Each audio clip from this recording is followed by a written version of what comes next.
BRICS is currently expanding its alliance, now BRICS Plus as of a couple days ago. There are 6 new countries on tap to join by 2024, with Argentina being the first of the 6 to already officially announce its commencement as an official BRICS Plus member. The Saudi Arabia and the United Arab Emirates are also on this list, which is a big news story in many ways. BRICS now controls 30% of the global economy and over a third of worldwide oil exports. This is a big news story, but mainstream media outlets in our country is not giving it enough attention, or practically any attention at all. Instead, they talk about Trump's 4th indictment and his mugshot. CNN last night critiqued his mugshot, calling him a thug. Now, if these mainstream media outlets were credible and they wanted to cover something, instead they should practically or perhaps cover the Biden administration performing acts of authoritarianism, practically trying to eliminate a political opponent. But I think America doesn't want a Trump versus Biden, at least I don't. And there actually is a correlation to the Hunter Biden overseas chaos and advantage that he's taken over with his position of power relative to trade and currency and the situation altogether. But anyways, going back to BRICS, let's talk about the currency so we really understand the whole scope of how it works. So the BRICS currency is not a single currency block, but it's more a trading mechanism to replace the US dollar. How is that going to be done? Well, they're discussing local currencies, and they're talking about all the founding members have a currency starting with the letter R, which is Brazil, Russia, India, China, and now South Africa. They all have currencies starting with the letter R, and they're looking to trade in these local currencies to release their dependency on the US dollar and ultimately replace it as a whole.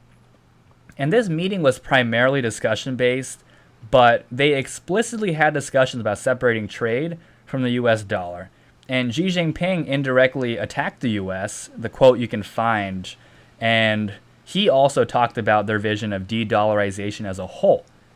These are big stories, and as a US citizen, I'm terrified of China, especially with how much of a warmonger the US has been on 2 fronts, with Russia and Ukraine and China and Taiwan. It's really scary to see, and this might lead to the crash of the US dollar. And what does that mean? Well, war potentially. The US is in jeopardy of losing its position as a primary geopolitical force because of this, and this might lead to war. And we've known for a long time that China has been our biggest threat, but with China and Russia recently almost forming an alliance through this, and China's only setback has been the lack of military and also their dependency on other resources, with the BRICS alliance expanding and 20 countries being interested in joining, we now face unprecedented times. Times that are scary indeed. Let's talk more about the history of trade and currency in general.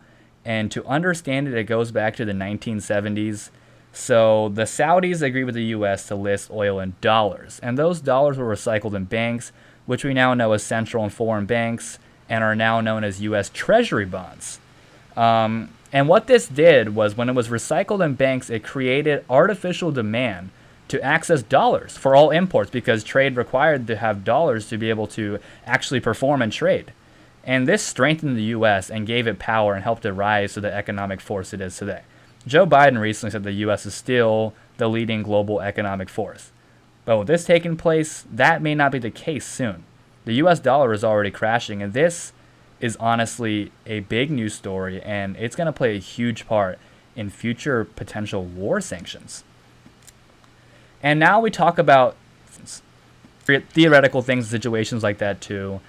If they do trade in local currencies, like selling oil to China in local currencies, the dollar hegemony is the basis for U.S. financial sanctions. And these were used unilaterally to control economic spheres over countries with IMF loans and all of that.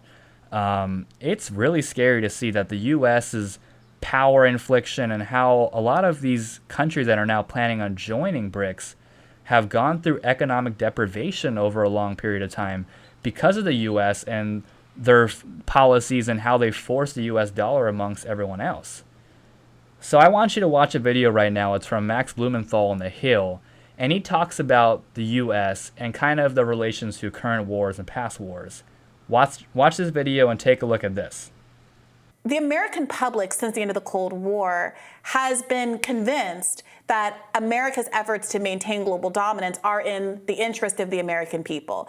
There was the domino theory and the broad public investment in the idea that you had to beat the Soviets, got to beat them to the moon, you got to beat them around the world. It justified any number of wars, Vietnam, et cetera, stopping the expansion of communism. Is something changing now, or are we still in a situation where the idea of other global powers emerging, namely China, is being used by people to beat the drum of war?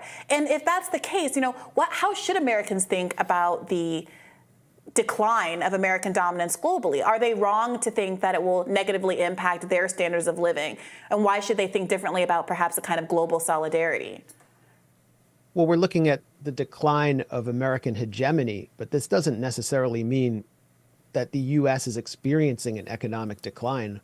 Our economy is completely financialized and based on artificially backed currency, but the U.S. has the means to do what other countries are doing to fuel its own development if it actually sought to do it, if it wasn't selling off its industrial base at the whims of corporations. But that's just not the reality that we've been living in. And I just think many Americans, and actually most Americans now, oppose aid to Ukraine. They don't accept this argument that sending aid there is actually beneficial to Americans in any way, because they experienced what Biden falsely called the Putin price hike, which was actually the NATO price hike. By electing to sanction Russia, the U.S. was no longer able to offset the oil that it refused to import from Iran and Venezuela and other oil producers because of political sanctions on those countries. So Americans need to understand how their government sanctions have a boomerang effect at home. They are not going to experience it as strongly as Europeans or Africans for that matter, but they're beginning to get the picture. So that video from Blumenthal was really analytical and good stuff, and I especially did enjoy the boomerang metaphor or reference that he made as well, because it certainly is true. And he's a great independent journalist, and The Hill also provides that access to real news stories and great journalists as well. So certainly check them out too. It is unfortunate to see that most people don't even know of this news story existing, let alone just being brainwashed and being told what to think from their own government. But independent journalism is going to be one of the things that may primarily save this country. And it's always good to see someone like Blumenthal speak the truth. And that's all I have for today. Digital currency also could be talked about too. We may do a future video on that and how digital currency might be incorporated through this. The US dollar, like I said, is already crashing. And we're going to see digital currency start to play a big role. Whether we like it or not, it probably will happen. But that's all I have for you today. Thank you for supporting my channel. And if you made it through here, make sure to share, like, and subscribe. And down below also, donations are happily accepted and much appreciated. Thank you for tuning in, and we'll see you next time.